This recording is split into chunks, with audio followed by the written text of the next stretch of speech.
살펴볼 겁니다. 그래서 재고 관리 모형이라고 하는 거는 우리가 이미 이야기를 한 것처럼 이 재고에 대한 디시전 메이킹, 의사결정을 하기 위한 관리 모형. 그래서 재고 관리 모형이라고 하는 뭐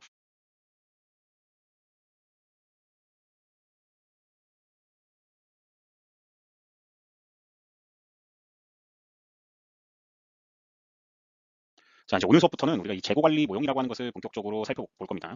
그래서 재고 관리 모형이라고 하는 거는 우리가 이미 이야기를 한 것처럼 이 재고에 대한 디시전 메이킹, 의사결정을 하기 위한 관리 모형. 그래서 재고 관리 모형이라고 하는 뭐 그냥 단순하게 이야기하면 일종의 수식이죠. 이런 수식을 통해서 거기서 나오는 값들을 가지고 우리가 의사결정을 하는데 뭐에 대한 의사결정을 하느냐? 재고 관리 모형이 우리에게 주는 정보는 when to order와 언제 주문할 거냐와 얼만큼 주문할 거냐 에 대한 정보를 주게 됩니다. 그래서 여기에 이제 인벤토리 매니저라고 하는 사람은 이제 두 가지 의사결정을 해야 되는데 일반적으로 재고 관리 모형을 활용해서 when to order, how much to order. 그래서 이것을 여러분들이 기억을 하고 이 관점으로 재고 관리 모형에 대한 좀 이해를 했으면 좋겠습니다. 재고 관리 모형에 대해서 뭐 산식이 어떻게 되고 이런 이야기를 하기 전에 여러분들에게 먼저 이 재고 관리 모형의 기본적인 프레임워크를 좀 같이 이야기를 해야 될 것 같아요. 그래서 그 이야기를 한번 해보겠습니다. 우리 수업에서 같이 공부할 재고 관리 모형의 기본적인 어떤 큰 그림을 좀 그려보면요. 자, 우리는 이제 재고 관리 모형을 공부를 할 거고 재고 관리 모형에서 이제 두 가지 주요한 정보를 확인할 수 있다고 이야기를 했습니다. 재고 관리 모형은 이제 여러 갈래로 나뉘는데요. 첫 번째로는 연속 기간 모형이 있어요. 연속 기간 모형이라는 거는 주문을 여러 번 하는 상황을 의미합니다. 이거 이미 지난 수업 시간에 이야기했죠. 그리고 단일 기간 모형. 이거는 딱 한 번만 주문하고 끝나는 겁니다. 그래서 못 팔면은 처리를 해야 되거나 할인해서 뭔가 땡 처리 같이 이렇게 해야 되는 거죠. 그래서 연속 기간 모형과 단일 기간 모형이라는 게 있고 연속 기간 모형이라는 거는 주문을 여러 번 하는 건데 주문을 여러 번 할 때 이제 몇 가지 원칙들을 생각해 볼 수 있어야 되는데 이 원칙들을 생각할 때 우리가 이야기할 수 있는 것이 기간을 고정하는 고정 기간 모형이 있고 고정 주문량 모형이 있습니다. 그러니까 연속 기간인데 연속 기간에서 나는 매 2주마다 주문한다, 매 3주마다 주문한다 그러면 그걸 고정 기간 모형이라고 그러고 Fixed Period System이라고 이야기를 합니다. 그래서 이거를 줄여서 FPS 이렇게 이야기하기도 하고요. 고정 중량 모형은 언제 주문할지 모릅니다. 예, 언제 주문할지 모른다기보다는 언제 주문할지는 고정하지 않고요. 그러니까 뭐 3주에 주문할지 아니면 또 4주가 지난 다음에 주문할지 그 다음 주는 5주 뒤에 주문할지 이런 걸 고정하지는 않고 그 대신 주문할 때마다 뭐다? 주문량을 고정하는 거예요. 주문량을 고정하는 거예요. 그래서 이거는 FQS 이렇게 이야기를 할 수 있습니다. 그래서 크게 연속 기간 모형이라는 거는 기간을 고정하는 경우와 주문량을 고정하는 경우의 모형이 있고 그 다음에 고정 주문량 모형에서 뭐냐면 수요가 확정인 경우가 있고요. 수요가 변동인 경우가 또 있습니다. 고정 기간 모형도 마찬가지예요. 수요가 확정인 경우가 있고 수요가 변동인 경우가 있습니다. 자, 이 수요 확정과 변동도 지난 수업 시간에 배경 설명을 했는데 수요가 확정이라는 거는 뭐 수요가 1년 동안 1000개다 그러면 그 1000개의 수요가 완전히 100% 맞다는 얘기예요. 그냥 1000개 딱 1000개다라고 이야기한다는 거고 변동이라는 거는 평균적으로 1000개인데 거기서 플러스 마이너스 얼마다라고 하는 불확실성을 의미하고 있는 거예요.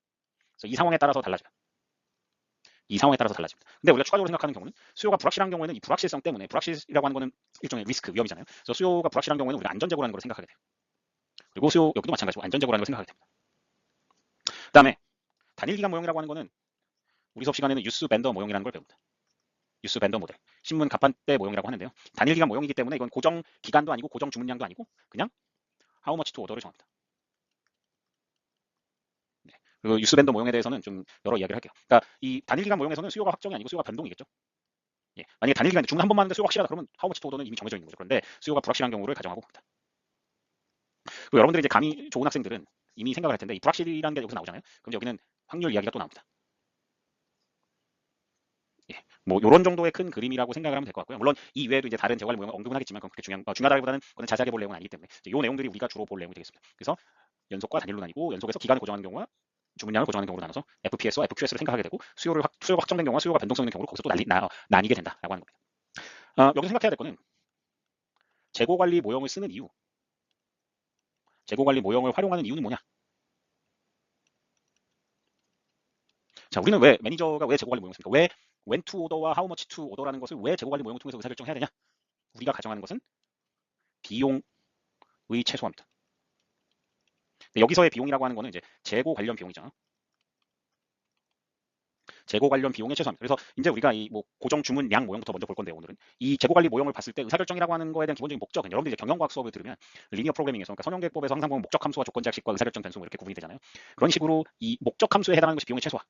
그리고 의사결정 변수에 해당하는 것이 기간 내지는 주문량이 되는 거죠. 예. 그래서 일단은 재고 관리 모형의 우리의 가장 큰 기본적인 우리의 그 목표는 재고 관련 비용의 최소화이고 이것을 예, 잘 안 그려지네요. 예, 펜이 잘 안 그려져서 잠시만요. 예, 됐군요. 그걸 최소화하기 위해서 어떤 의사결정을 하냐? 의사결정은 두 가지에 대한 부분이 이제 생각할 수 있다는 거죠. when과 how much. 이 부분에 여러분들 이해했기를 바라고요. 이제 오늘 요거를 먼저 할 건데 고정 주문량 모형이라는 것을 먼저 이야기를 할 건데요. 이거를 제가 슬라이드를 보면서 쭉 설명하기보다는 슬라이드의 그 분량이 상당한데 이건 여러분들이 이제 교과서와 파워포인트 슬라이드를 보면서 내용을 좀 충실히 보고 제가 일단 우선적으로는 이 판서를 하면서 이 고정 주문량 모형부터 좀 설명해 보도록 하겠습니다. 자, 우리가 먼저 볼 거는 이제 Fixed Quantity System입니다. 고정 주문량 모형. 말 그대로 주문량을 이제 고정시켜 놓고 생각을 하자 이겁니다. 자, 이 모형이라고 하는 거는 우리가 어쨌든 수식화해야 되기 때문에 어떤 주어진 현상을 수식으로 만들어내야 되기 때문에 어떤 가정들을 필요로 하게 돼요. 이 모형을 만들 때 이런 가정을 했다. 그래서 뭐 더 디테일한 이런 가정들의 내용들 뒤에서 슬라이드에서 보겠지만 주요한 가정들. 일단은 수요는 확정돼 있다고 생각합니다. 그러니까 변동성, 그러니까 불확실하다고 생각하잖아요. 수요는 확정적이다라고 이야기를 하고, 그 다음에 싱글 스타키핑 유닛. 그러니까 하나의 재고 아이템만 일단 생각하는 겁니다. 컵라면이면 컵라면, 뭐 무슨 신라면, 컵라면 딱 그 하나의 스타키핑 유닛을 지난 수업 시간에 얘기했죠. 이것을 이야기했고요. 그 다음에 즉시 보충이다 이렇게 이야기를 합니다. 즉시 보충 시스템. 이건 무슨 얘기냐면 예를 들어서 내가 컵라면 재고를 100개 주문했다 그러면 뭐 리드 타임이 3일이어서 3일 뒤에 100개가 온다면 3일에 한 번에 100개가 딱 채워진다는 거예요. 100개 주문한 게 막 순차적으로 100개가 채워지는 게 아니라 내가 지금 주문했는데 리드 타임이 3일이면 정확하게 3일 뒤에 100개가 정확하게 한 번에 딱 보충된다는 겁니다. 그걸 우리가 표현이 좀 그런데 즉시 보충이라는 개념으로 쓰겠습니다. 그 다음에 네 번째는 스탁아웃은 고려하지 않는다. 그죠? 그래서 재고 수준의 최하위점은 0이고 0 밑으로는 내려가지 않는다라고 하는 의미예요. 그래서 일단 이 정도의 가정을 깔고 물론 더 추가적인 가정이 있습니다만 이 정도의 가정을 가지고 우리가 이 픽스드 퀀티티 시스템을 이야기해 보겠습니다. 말 그대로 이 픽스드 퀀티티 시스템의 목표는 고정 주문량을 찾는 거예요. 주문할 때마다 얼만큼씩, 그러니까 우리가 시기를 정하지 않아요. 시기는 달라질 수 있다고 생각하는데 주문량을 고정하겠다는 건데 이것의 기본적인 가정은 비용을 최소화하는 고정 주문량을 찾겠다는 거예요. 이게 이 픽스드 퀀티티 시스템의 목표입니다. 자, 이제 지금 요 개념에 대해서 우리가 좀 이해해야 될 것 같은데요. 일단은 비용의 최소화이기 때문에 비용과 관련된 식을 먼저 생각을 해볼게요. 자, 재고 관련한 총 비용이라는 게 있다고 하면 이 비용의 항목을 크게 세 가지로 우리가 구분하겠습니다. 첫 번째는 재고 구매 비용이라는 게 있고요. 재고 구매 비용이라고 한다 그러면은 내가 컵라면을 100원짜리를 10개 구매했다 그러면 재고를 구매하는 비용은 100 곱하기 10이죠. 그렇죠? 일단은 이해를 했을 거라고 보고요. 재고 구매 비용, 총 재고 구매 비용 이렇게 할까요? 플러스 총 재고 유지 비용. 그러니까 이 내가 재고를 유지하는 데 들어가는 비용이죠. 컵라면을 재고로 쌓아두는데 컵라면이 100개 있다 그러면 한 개당 재고 유지 비용이 있을 거 아니에요. 그 총 재고 유지 비용. 그 다음에 플러스 총 주문 비용이라는 게 있다고 가정을 해봅시다. 자, 그런데 이 식을 또 우리가 정교하게 이해를 하려면 이 시간의 단위를 통일시켜야 돼요. 예를 들면 이 총 구매 비용이 도대체 언제 동안의 총 재고 구매 비용이냐, 언제 동안의 총 재고 유지 비용이냐, 언제 동안의 총 주문 비용이냐, 언제 동안의 총 재고 관련 비용이냐. 그것에 대해서 우리가 통일하기 위해서 이거는 다 연간입니다. 연간. 그러니까 애뉴얼 토탈이라는 거예요. 다 연간. 1년을 단위로 해서 1년 동안의 총. 얘네도 마찬가지예요. 다 애뉴얼 한 겁니다. 애뉴얼 한 걸로 나눈다는 게 아니라 연간 총 재고 비용, 재고 구매 비용, 재고 유지 비용, 총 주문 비용인데 다 1년 동안의 총 이 세 가지 항목의 재고 관련 비용의 합이 재고 관련 비용의 연간 총 비용이다. 이렇게 이해를 하면 될 것 같습니다. 자, 그러면 여기까지 이해를 했죠. 자, 그러면 이제 제가 이 그래프를 하나 그려서 상황을 한번 보겠습니다. 자, 이렇게 돼 있다고 생각을 해볼게요. 자, 이런 그래프가 있는데 우리가 이제 보통 이 그래프는 항상 가로축과 세로축이 뭘 의미하는지 중요하죠. 가로의 축은 시간을 의미한다. 시간의 흐름을 의미한다고 하고 세로축은 재고의 수준을 의미한다고 보겠습니다. 자, 뭐 이렇게 생각해 볼게요. 여기가 0입니다. 여기는 0이고 시간도 이제 여기서 출발이고 재고 수준 여기가 0이면 처음에 어쨌든 우리가 고려하고자 하는 이 기준점의 시간에서 재고가 요만큼 있었다고 한번 생각해 볼게요. 예, 재고가 요만큼 있었습니다. 자, 그러면 수요가 확정적이기 때문에 자, 수요가 확정적이라는 얘기는 수요가 일정하다 이렇게 이야기할 수도 있습니다. 이게 무슨 얘기냐면 예를 들어서 연간 수요가 뭐 365개다 이러면 연간 수요가 365개다 그러면 하루의 수요는 얼마다? 1이다 이렇게 이야기하겠다는 거예요. 수요가 확정적이고 수요가 일정하다는 거는 시간별로 수요가 일정하다라고 하는 이런 의미입니다. 일단 그러면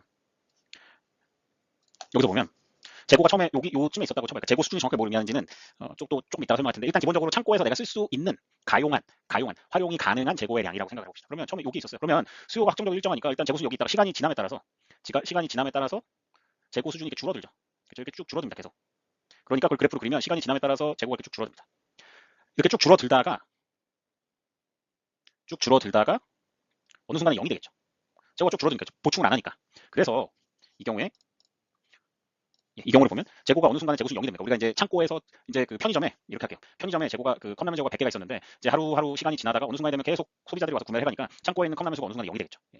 이 상황입니다. 그런데 우리가 지금 FQS를 공부할 때 스탁아웃은 허용하지 않는다 그랬어요. 그러니까 0보다 더 이렇게 밑으로 내려가는 거는 허용하지 않겠다는 거예요. 그러니까 논리적으로 이야기를 하면 요 시점에서 바로 즉시 보충이 돼야 됩니다. 그러니까 요 시점일 때 다시 재고가 고정 주문량만큼 보충이 돼야 돼요.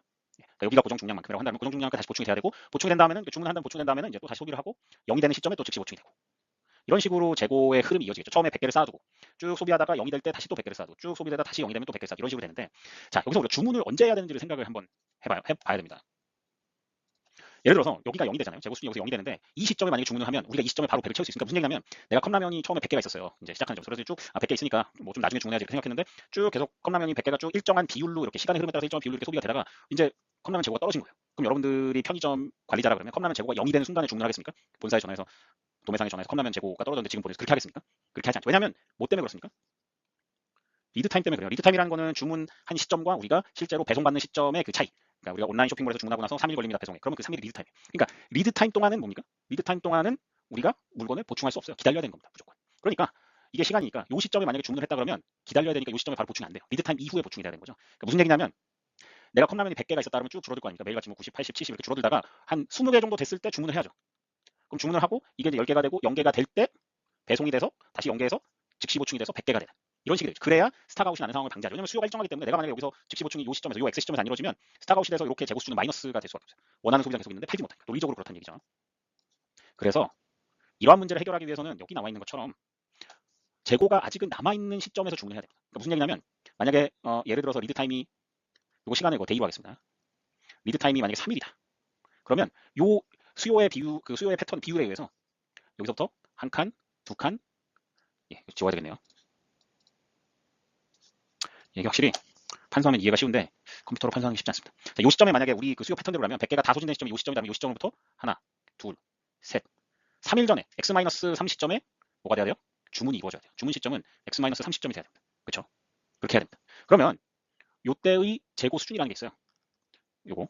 요때의 재고 수준이라는 게 있어요. 그러니까 예를 들면 아까 20개가 됐을 때 주문한다 그랬죠. 이 20개가 되는 그 시점이 있고 그때의 재고 수준이라는 게 있죠. 이걸 뭐라 그러냐면 재주문점. 그러니까 요 재고 수준이 재주문점에 도달을 하면 예. 재고 수준이라고 하는 게 재주문점에 도달을 하면은 이제 주문을 하게 되는 거죠. 예. 그러면 이거 이제 우리가 리오더 포인트라고 하는데요. 일반적으로 줄여서 그냥 소문자 R이라고 표시를 합니다. 자, 재고 수준이 쭉 떨어지다가 이렇게 쭉 떨어지다가 요 재주문점에 딱 됐을 때 주문을 하는 거죠. 자, 그럼 논리적으로 이 그래프에 의해서 논리적으로 생각을 해보면 자, 이건 지우겠습니다. 이제 논리적으로 생각을 해보면 이 재주문점이라고 하는 이 리오더 포인트의 의미는 뭐냐면 뭐겠습니까? 그러니까 요 재주문점의 의미는 뭐냐면은 리드 타임 동안의 뭡니까?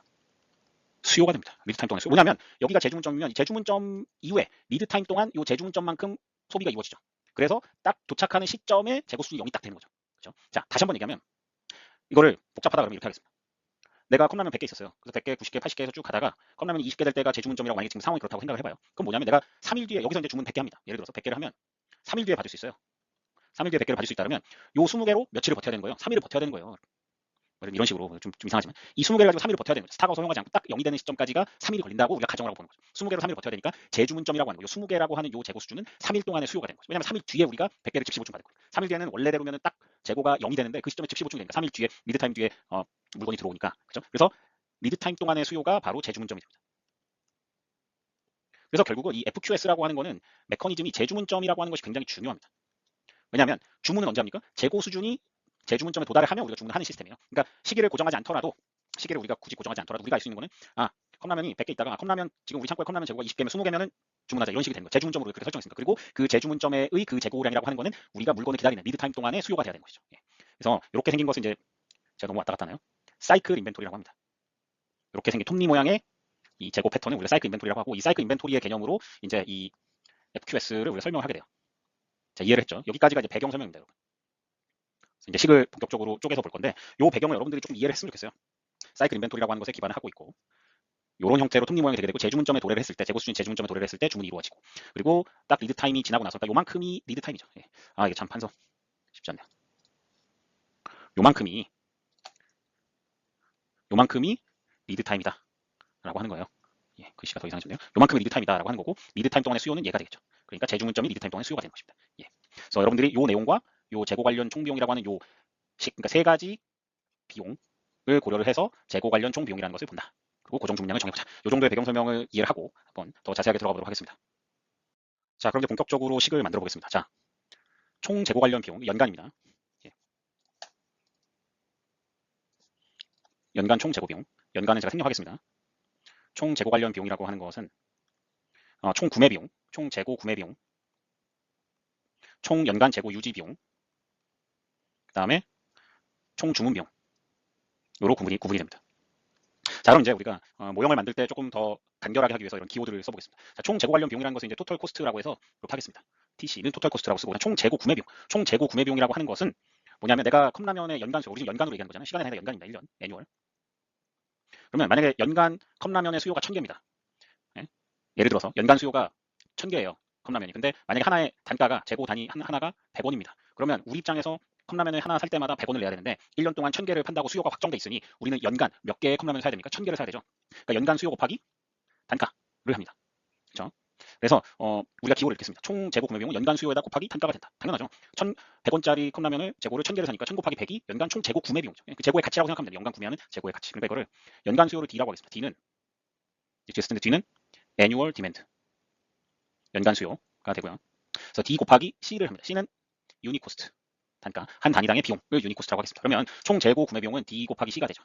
그 다음에 총 재고 유지 비용은 연간 재고를 유지하는데 돈을 얼마큼 쓰냐라고 하는 건데요. 자, 여기서 이제 뭘 해야 되냐면 예를 들어서 컵라면 재고 단가가 하나가 100원인데 예를 들어서 100원짜리 컵라면을 우리 창고에 하나 넣고 있으면 1년 동안 연간입니다. 연간. 1년 동안 만약에 100원짜리 컵라면을 우리 편의점 너무 액션이 크군요. 100원짜리 컵라면을 우리 편의점 창고에 1년 동안 그대로 넣으면 유지 비용이 10원이라는 얘기예요. 그러면 이때 우리가 홀딩 레이트라는 걸 계산할 수 있습니다.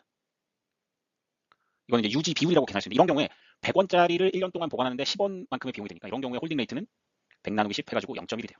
이런 개념이 홀딩 레이트라는 거예요. 그래서 홀딩 레이트라는 걸 우리가 I라는 용어를 쓰겠습니다. 인벤토리 홀딩 레이트.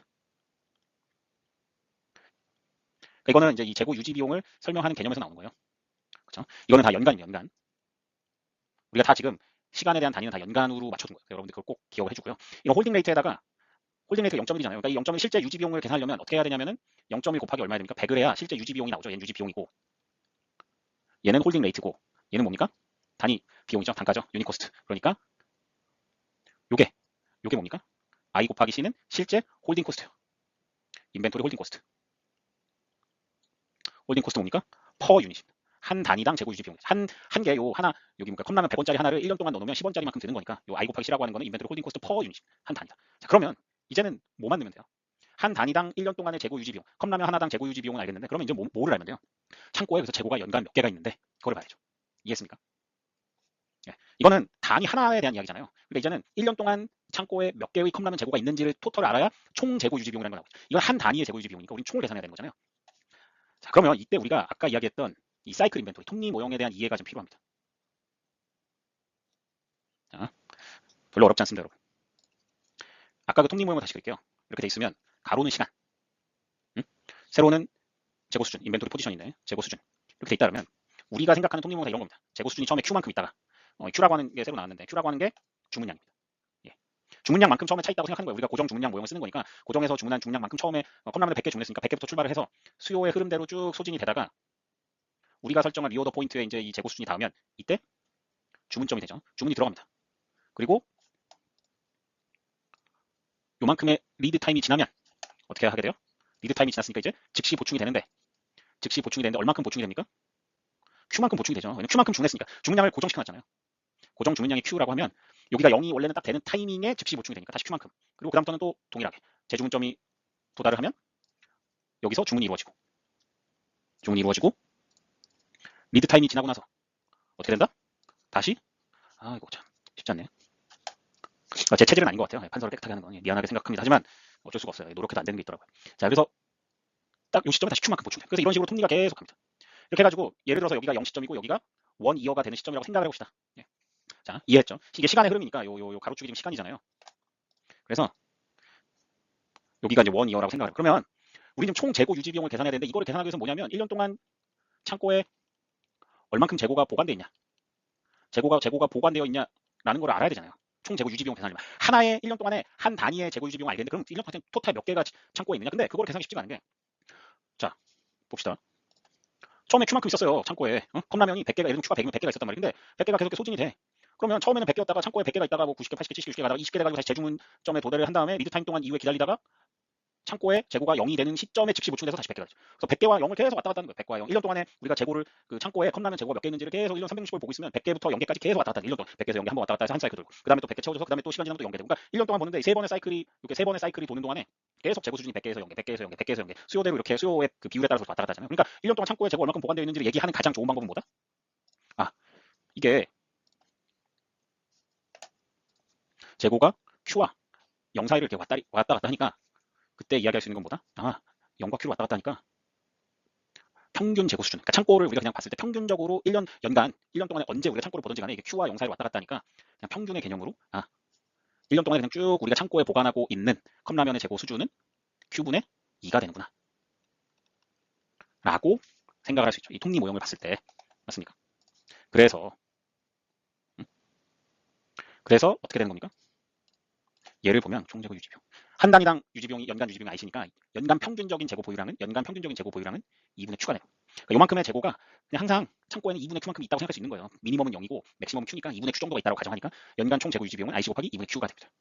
이해했길 바랍니다. 이해됐을 거예요. 제가 설명을 못해서 그런데 본인이 한번 그려보면 금방 이해가 됩니다. 자, 그러면 총 주문 비용 1년 동안입니다. 1년 동안의 총 주문 비용이라고 하는 거는 주문의 횟수 1년 동안에 몇 번 주문하냐라고 하는 주문의 횟수 곱하기 주문당 비용. 한 번 주문할 때 얼마가 되냐 이거겠죠. 1년 동안에 주문하는 횟수 곱하기 주문당 비용이 총 주문 비용이 되겠죠. 자, 얘는 어떻게 할 수 있느냐? 연간 주문 횟수는 어떻게 계산합니까? 예를 들어서 연간 주문 횟수를 어떻게 계산하는지를 생각해보면, 자, 연간 수요가 만약에 컵라면 연간 수요가 만약에 1000개입니다. 그리고 내가 한 번 주문할 때마다 100개씩 주문하기로 했어요. 고정 주문량. 자, 그럼 그때 주문 횟수 연간 주문 횟수는 얼마야? 얼마입니까? 몇 번 주문해야 이 연간 수요 1000을 만족시킬 수 있어요? 난 한 번 주문할 때마다 100개씩 주문하기로 고정을 했는데 몇 번 주문해야 되겠어? 1년 동안. 당연히 1000 나누기 100개만큼 10번 주문해야, 한 번 주문할 때 100개씩 주문하니까 10번 주문해야 1년 동안 1000개를 만족시키죠. 일반화시킨 것보다 연간 수요 나누기 고정 주문량 Q. 그치? 그래서 총 주문 비용에서의 1년 동안의 주문 횟수는 그쵸? Q분의 D가 되고, 주문 비용은 주문당 비용 CO라고 해서 주어집니다. 오더 코스트, 주문당 비용 한국말로 쓰겠습니다. 이렇게 됩니다. 자, 그러면 다시 본론으로 들어와서 여러분들 아까 제가 뭐에 대한 의사결정을 한다 그랬죠? 고정 주문량 모형에서는 주문량을 찾는 거예요. 주문량. 고정 주문량 얼마로 할 건데, 비용을 최소화하는 고정 주문량을 얼마로 할 건데, 그럼 뭐냐면 이런 모형이 주어졌을 때 Q를 얼마로 해야 되냐라는 걸 찾는 거예요. Q를 얼마로 해야 되냐. 그렇죠? 그래서 좀 이해하기가 어려울 수 있는데, 사실 이거 슬라이드를 보면서 막 차근차근 설명하는 것보다 저는 이 방식이 더 좋다고 생각해서 하는 건데, 경우에 따라서는 여러분들이 좀 이해가 잘 안 될 수도 있으니까 그런 경우에는 또 슬라이드를 또 한번 봐야 됩니다, 여러분. 자, 그래프를 하나 그립니다. 자, 이제 우리는 Q에 관심이 있는데 이런 그래프를 하나 그려보겠어요. 자, 가로축과 세로축을 정하겠습니다. 자, 가로축은 Q입니다. 주문량이라고 하는 거예요. 주문량을 얼마를 하냐라고 하는 게 가로축. 그 다음에 세로축은 코스트, 비용에 대한 이야기입니다. 자, 그러면 우리가 DC부터 하겠습니다. 자, 색깔을 다르게 해볼까? 다르게 보겠습니다. 자, D 곱하기 C는 Q에 따라서 어떻게 됩니까? Q에 따라서 변동이 됩니까? 안 됩니까? Q에 따라서 변동이 돼야 돼요. 지금 여기 지금 Q가 있어 없어? Q가 없죠. 얘는 그냥 애뉴얼 디맨드 곱하기 유니 코스트니까 Q에 따라서 변동하는 변동 비용이 아니라 그냥 고정돼 있는 거예요. 연간 수요에 의해서 고정되어 있는 고정 비용. 그러니까 그래프를 그린다면 어떻게 됩니까? Q와 상관없이 일정하겠죠. 얘가 D 곱하기 C가 됩니다. 그렇죠? 총 재고 구매 비용. 그 다음에 얘는 어떻게 됐어요? 그렇죠? 이 I 곱하기 C 곱하기 2분의 Q. 이건 이제 총 재고 유지 비용이죠. 얘는 Q가 어떻게 됐습니까? Q가 0일 땐 0이죠. 색깔을 다르게 보겠습니다. 얘는 Q가 0이면 0이죠. 예. 왜냐면 이거 지금 이거잖아. I 곱하기 C 곱하기 Q 이거잖아요. 그러니까 I와 C는 당연히 그냥 상수로서 알려져 있다고 생각했을 때 Q에 따라서 어떻게 바뀌느냐? Q가 0이면 0입니다. 근데 Q가 커지면 커질수록 어떻게 돼요? 스트레이트 라인으로 이렇게 커져요. Q가 주문량이 늘어나면 늘어날수록 총 재고 유지 비용은 비례해서 스트레이트 라인으로 올라간다는 거예요. 이거 Q에 따라서 커지잖아요, 코스트가. 그렇죠? 자, 그 다음에 얘는 요거죠. DCO는 Q의 형태잖아요. 그러면 얘는 어떻게 되냐면 이거 분수 함수입니다. 분수 함수. 발음이 참 저기 했는데 분수 함수 형태가 돼요. 그래서 얘는 어떻게 되냐면 그래프가 이렇게 그려져요. 얘는 D와 CO도 역시 이제 상수로 주어진다고, 얘는 Q가 커짐에 따라서 어떻게 되냐면 이런 그래프가 그려집니다. 곡선의 형태로 그래프가 그려져요. 얘는 분수 함수 기억하죠? 뭐 이런 거 썼잖아요, 여러분. 옛날에. 이렇게 1, 2, 3, 4 보면 이런 식으로 분수 함수가 그려지고, 아까 이걸 안 했군요. 얘는 이렇게 되죠. 자, 그러면 토털 코스트라고 하는 거는 어떻게 되느냐? 이 세 개를 합친 거죠. 이 세 개를 합쳐야 되죠. 이 세 개를 합쳐야 됩니다. 총 재고 유지 비용, 그다음에 총 구매 비용, 이게 총 재고 유지 비용, 그다음에 총 주문 비용, 그다음에 총 재고 구매 비용. 요 세 개를 합쳐야 되는데, 얘는 보면은 요 DC는 보면은 그냥 수평이니까 얘는 크게 고려할 거 없어. 얘는 Q가 어떻게 되냐에 따라서 토탈 코스트가 올라가고 줄어들고 영향을 안 주는데, 얘는 Q가 늘어나면 늘어나서 주문량을 우리가 크게 가져가면 가져갈수록 총 주문 비용은 줄어들고, 논리적으로 당연한 얘기고, 그다음에 내가 고정 주문량을 많이 가져가면 많이 가져갈수록 총 재고 유지 비용은 올라가게 되죠. 그러니까 하나는 내려오고 얘는 올라가잖아. 그렇죠? 그리고 어느 순간에 재고 비용은 총 주문 비용은 0이 되죠. 예? 그러니까 이거를 합쳐서 그래프를 그려보면 이런 그래프가 그려질 수 있습니다. 총 토탈 코스트는 이런 형태의 그래프가 그려질 수 있어요. 이런 U자 형태의 그래프가 그려집니다. 그러니까 얘와 얘가 합쳐지면서 처음에는 이게 여기 값이 크고 하니까 이렇게 크다가 얘는 점점 줄어들고 얘도 점점 해서 얘는 점점 줄어들고 얘는 점점 늘어나는데, 그래서 전반적으로는 우하향하다가 어느 시점에서 최하점을 찍고 그 다음에 다시 올라가게 돼. 올라가는 이유는 얘가 이제 0이 되고 얘는 계속 올라가니까. 그렇죠? 이런 전반적인 형태가 U자 형태가 됩니다. 자, 여기 좀 지저분하게 됐는데 이 그래프를 제가 다시 새로운 슬라이드에서 다시 설명을 간단하게 하고 좀 마무리를 해보겠습니다. 자, 그러면 그래프를 다시 한번 정리를 해보겠습니다. 그래프를 정리를 하면 이렇게 되죠.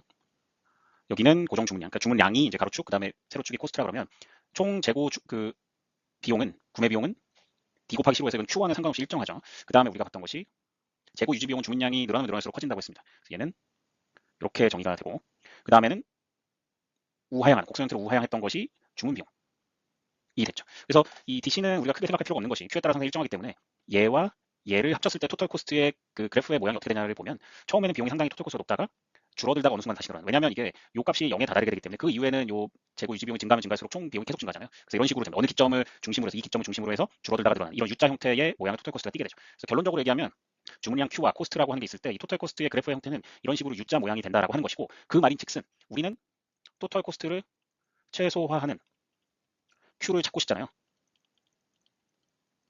그랬을 때 토탈 코스트를 최소화하는 Q가 존재를 하죠. 그래서 이 Q를 우리가 Q 프라임이라고 명명하겠습니다.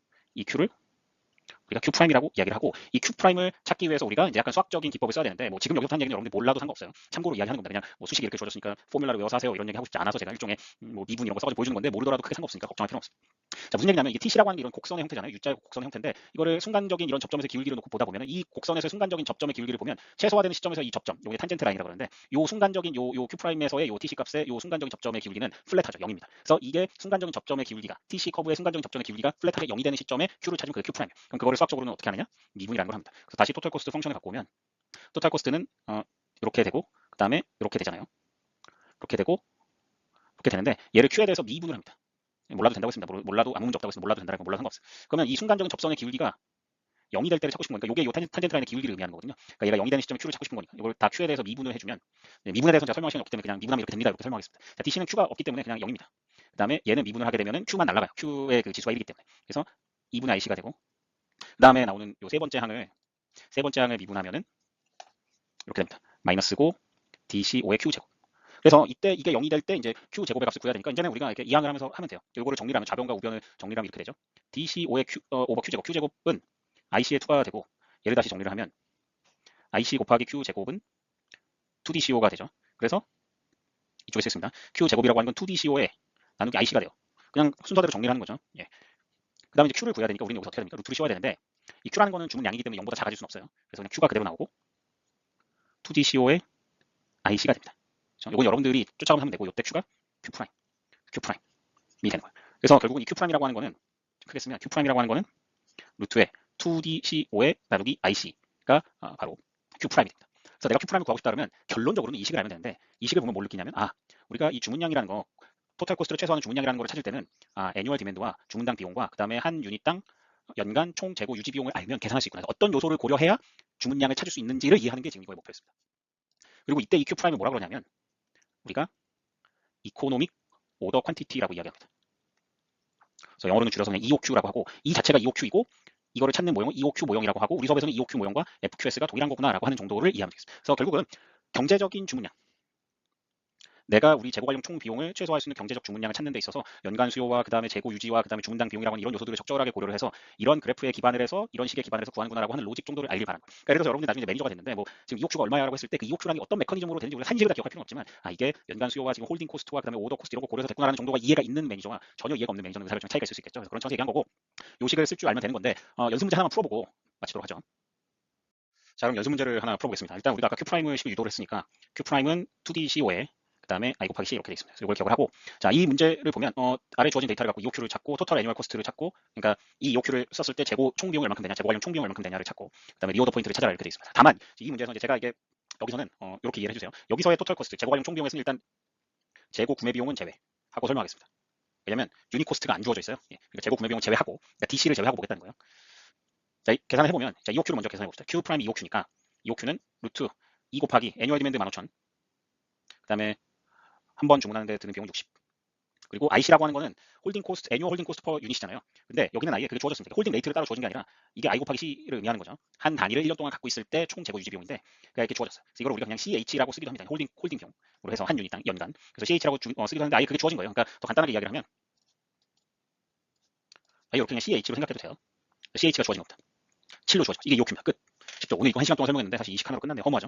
자, 토탈 코스트는 아까 얘기한 것처럼 일단 재고 구매 비용을 제외하겠습니다. 이 경우에는 이거 이제 문제나 상황에서 정확하게 설명해 줄 건데 DC를 제외하니까 이걸 찾으라는 거죠. 요거 계산하라는 거 아니겠습니까? 요거 계산을 하는 거잖아요. 그러니까 이게 지금 IC가 이번에 CH가 되겠죠. CH가 되면 7 곱하기 이 값은 얼마 나오는지 이제 뒤에서 보여주겠습니다. 지금 계산을 안 해봐서. 자, 이게 Q는 25Q를 일단 넣어놓고 25Q 그다음에 나누기 2 더하기 애뉴얼 디맨드 15,000 그다음에 나누기 Q는 25Q를 해야죠. 우리가 계산한 요 값. 그다음에 곱하기 CO 는 60 이렇게 하면 토탈 코스트 나옵니다. 재고 구매 비용 제외한 거고요. 자, 그럼 리오더 포인트 얼마냐? 이거는 그 리드 타임 동안의 디맨드입니다. 리드 타임 동안의 디맨드 이게 L이고 괄호를 한 거예요. 그래서 리드 타임 동안의 디맨드라고 한다면 리드 타임 얼마입니까? 5주. 5주 동안의 디맨드 찾으면 되죠. 이거 이제 앞에서 아까 설명한 겁니다. 왜 리오더 포인트가 리드 타임 동안의 디맨드인지도 다 설명했죠. 그래서 연간 수요는 15,000인데 우리는 지금 이 리드 타임은 시간의 단위가 주란 말이에요. 그래서 주당 1주당 수요가 얼마인지를 찾아서 거기다 곱하기 5 하면 되죠. 그러니까 15,000에다가 1년 동안에 주가 몇 개 있느냐? 1년 동안 52주를 운영한다는 거죠. 그러니까 15,000 나누기 52 하고 곱하기 5 하면 재조금점이 나옵니다. 그래서 우리가 구하고자 하는 EOQ, 토탈 코스트, 리오더 포인트는 다 계산했습니다. 그래서 이 Q 프라임 아까 이거 계산하면 아까 그 식이에요. 이게 곱하기고 여기를 묶고 여기 나누기 7 해야 되죠. 앞에서 했습니다. 507이 나오고 아까 그 자리에 507을 넣어주면 정수로 맞춰 3,550이 나온다 그러고 리오더 포인트는 계산하면 이렇게 나온다고 합니다. 그래서 여러분들이 이건 좀 직접 해봤으면 좋겠습니다. 자, 이렇게 해서 오늘 이제 EOQ를 중심으로 이 픽스드 퀀티티 시스템에 대해서 좀 중점적으로 알아봤는데요. 뭐 내용이 다소 어렵고 복잡하게 생각할 수도 있지만 결론적으로 EOQ식 하나만 알면 되죠. 그리고 거기에 깔려있는 가정, 그 다음에 이런 경제적 고정 주문량을 계산할 때 어떤 요소들을 고려해야 되고 그 요소들이 왜 들어갔고 어떤 Q에 따라서 어떻게 변하는지에 대한 방향성 정도만 이해를 하면 여러분들 큰 어려움 없을 것 같습니다. 자, 오늘도 여러분들 장시간 수업 듣느라고 고생했고요. 다음 수업 시간에 보도록 하겠습니다. 고맙습니다.